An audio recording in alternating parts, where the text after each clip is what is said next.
disqualification from participating in the November 27th by-elections altogether. I have signed a document, Political Decency and Peace Charter, for the political candidates. I just want to state here that myself, I've been a peaceful man since I started this campaign in 2023. So I still keep it peaceful. I've signed this document bearing in mind that if I do anything that is opposite, the circumstances that will follow may not be favoring. But I don't fear, because I know I'll keep it peaceful as I've been always. I've signed the Political Decency and Peace Charter for political candidates, but it doesn't mean that I'm guilty. But I want to reaffirm my commitment to advocating for peace in Kasipul. Jatend migao mar omenda John Mbadi omedo go poro ne sirikal mar broad-based mowacho ni yo ma piny luo nyalo biro yudo godo dongruok. Koloso e twak kod Ramogi TV okinyi ma kawuono, nojiwo oganda luo mondo obed gi horuok e kinde ma sirikal chako keto chenro mag dongruok e gwenge ma Kaluo kendo githegre kod siasa mag ng'anyo. Cleopas Oluoch nigi ler mathoth. Piny luo chomo kanye? To bende much dongruok nenore Kaluo? Jatend migao mar omenda John Mbadi kane loso gi Ramogi TV okinyi ma kawuono e chenro mar piny omedo siro chenro mago mag dongruok ma ichwalo Kaluo gi sirkal motalie gi jatend piny Kenya William Ruto. Mokwongo dongruok maduong' en pesa nyok dhi e counties magwa to counties me Kenya ka joluo be nigi counties gi. Sani asewacho ka kana achiwo ler ni pesa donjo e counties sama owinjore. Mano onego bed ni kelo dongruok kata konyruok ne jothurwa. To ka we mano, kanyo wadonjo sama nyo wadhi e Madaraka Day, nyo wabedo piny ma atiyo gi teko ma katiba omiya. To wawinjore gi jatend piny, wadhi wabedo State House gi jotelo ma owuok Homabay. Ma nitiere pesa mwaketo ma nyocha na apuodho kata ka bunge pok opuodho. Mineno yore molosore e Homabay Town. Olosgi gi pesa mag OSA ka bunge pok opuodho, bunge nyo opuodho gi achien. To ei dongruoge gi, ere kaka japiny nyalo yudo pesa e ofukune? Ng'eyo ni kwaloso yore gi wamiyo ohala bedo mayot. Chirni, king'iyo chirni mwaloso, almost every county nigi chirni kata 18.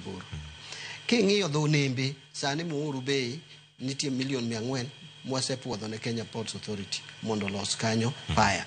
Meli sani ochiegni rumo.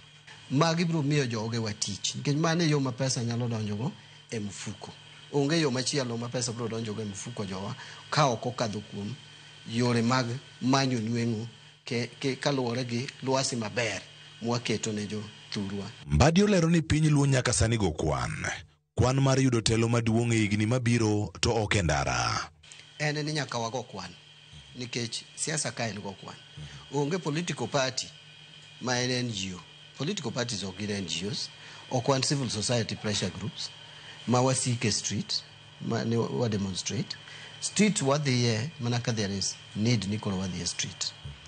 Sani ji osechako pango 2032. Oganda watu pod wuoyo 2027. Nyaka wagik okang' mar koro kawo decision.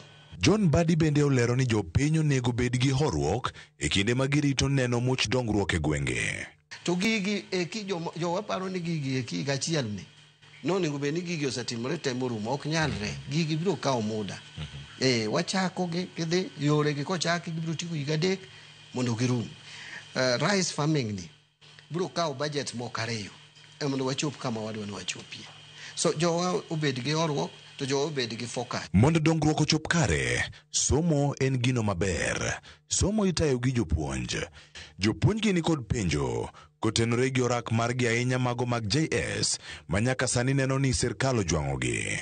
Orak ni ibiro mede karang'o? Sirkal okawo policy ni JSS teachers tiyo higni 2 as interns. After 2 years they are converted to P&P. So jowa ma JSS teachers the 20,000 osetiyo for 1 year. Ibi med ge contract of another 1 year. Kaito gibedo converted. Jatend migao mar omenda John Mbadi lero ni kata obedo ni much dongruok nyalo kawo kinde kapok ochak winje. Ojiwo joluo mondo omiyo oikre neno lokruoge madongruoge ma ochak Kaluo biro kelo. Cleopas Oluoch, Ramogi TV. Ute thieth ma pacho ka duto koro mi chik mondo mi okaw nonro kod kwan mar mine kod nyithindo matindo matho e kinde nyuol kaka achiel kuom okenge ma sirikal kawo mar kedo gi thoe ma kamago. Korwako nyamburko mating'o jotuo mohewre kata ambulances kod yedhe manochiw kod riwruok mochung' ne weche mag thieth e piny mangima WHO e kar yot mar Nairobi. Jatend piny William Ruto noywak ni en gima lit ni mine mathoth kod nyithindo wito ngimagi e kinde nyuol, gino mawacho ni kelo wichkuot maduong'. Ruto nokwer ni ngang' mine kod nyithindo ok onego wit ngimagi e kinde ma gikonyore, kosingo ni mano en gima ok bi dhi nyime e thurka. Ambulances, 8 advanced life supporting units to strengthen the National Emergency Ambulance Service Center and the 999 system, 6 ambulances dedicated to reproductive and maternal health services in underdeserved counties where distance and delay too often cost lives. Alongside this are 205 medical oxygen cylinders, nearly 3,000 emergency and infectious prevention supplies, ensuring that frontline facilities are ready for outbreaks, emergencies, and critical care. Going forward, we have agreed with the DHA is going to provide data, and every facility in Kenya, public or private, every facility must provide data on mothers and children who die in their facilities. I know that there are facilities that continue to hide data on mothers who die or children who die in hospitals. We must get the data right because we must get our act together and reduce the death of mothers and children, especially at birth. 10 kaunti ma Nairobi otimo lokruok e bad migepe 10 chenro motelne kod gavana ma Nairobi Johnson Sakaja kendo yangi ni en lokruok machakore achiel kachiel. Godfrey Akumali otere bad migao mar gedo kod chenro mar bero boma ma Nairobi ka Tony Michael Kimani ochwale bad migao mar chenro mag oganda kod tayo kuonde dak. Lydia Maitha ochwale bad migao mar ohala kod chenro mag Hasla. Kanyawadgi Ibrahim Otieno otere bad migao mar alwora mayande nomaki gi Geoffrey Mosiria. Sande Oyolo ochwale bad migao mar chenro mag thieth ka Wilson Gakuya ochwale bad migao mochung'ne ochumi manyasani kod dogruoge matindo. Geoffrey Mosiria ochwale bad migao mar tudruok mar oganda kod chenro mag jong'ieo kowuok e bad migao mar alwora ka Laktar Michael Waikenda to ochwale migao mar tudruok mag wuoth kod bero lony manyasani. Clement Rapudo ochwale bad migao mar bero boma ma Nairobi kokale lony manyasani kendo nyawadgi Zipora Mwangi ochwale migao mar limbe kod bero kit boma ma Nairobi. Lokruok e migepe ma Nairobi gi eki olandi kawuono.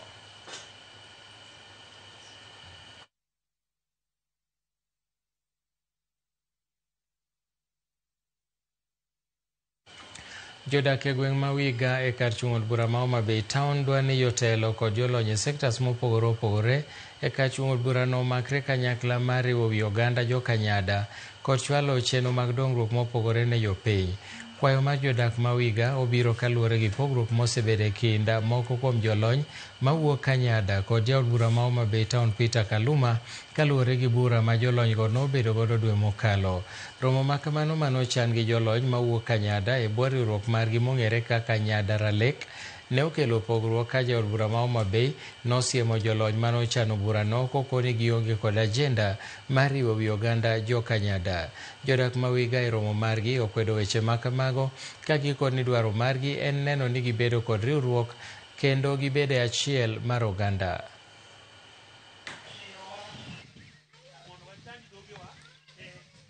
One county government waonge problem at all. To wadwa ni wabed kaka oganda, to oganda ni motamwa mondo kik wabedie. Koro kowinjo ni kawan gi bura mar mondo wariwre wakel maendeleo gi ywak ma wanyalo tero ne national government, county government, mai ma koro kela yanyo. Koro mai ma miyo oyanyo jowa ma waketo motelo no. Okong'e ni jerito gi picha mage thuond Wiga momoyo Wiga nendo to en kamano. En kamano ko wakwedo kwa nguvu kabisa. No we luongo nying Jerry. To ka Jerry nitiere gi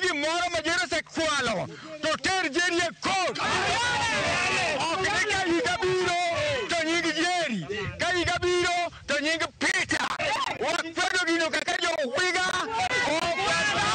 Okwadwara yan. Ayanyo okwadwara wadwaro mana telo. Kar yanyo gito kel sitima. Kar yalo gito ndik nyithindo yude tije.